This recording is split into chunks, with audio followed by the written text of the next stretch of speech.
In this tutorial, I am going to show you how to know if someone blocked you on iMessage. If you're wondering if someone has blocked you on iMessage, here are some signs to look out for. 1. Your message is sent as a text message. Normally, iMessage text bubbles appear in blue. If your message is sent as a green SMS text message, it could indicate that you're blocked. 2.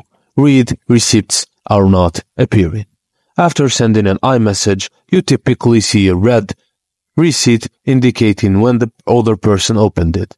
If you're blocked, read receipts won't appear because the message didn't reach their device.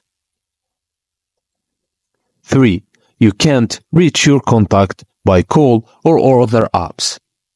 If you're blocked on iMessage, the person may have blocked your phone number entirely, meaning you won't be able to reach them via call or message on other apps like WhatsApp or social media platforms.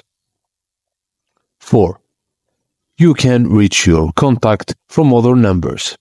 If you can't successfully contact a person from another number or device, it might suggest that you've been specifically blocked. However, ensure it's not a technical issue with your device before jumping to conclusions. And that's it, guys. Thank you for watching, and please don't forget to like and subscribe for more.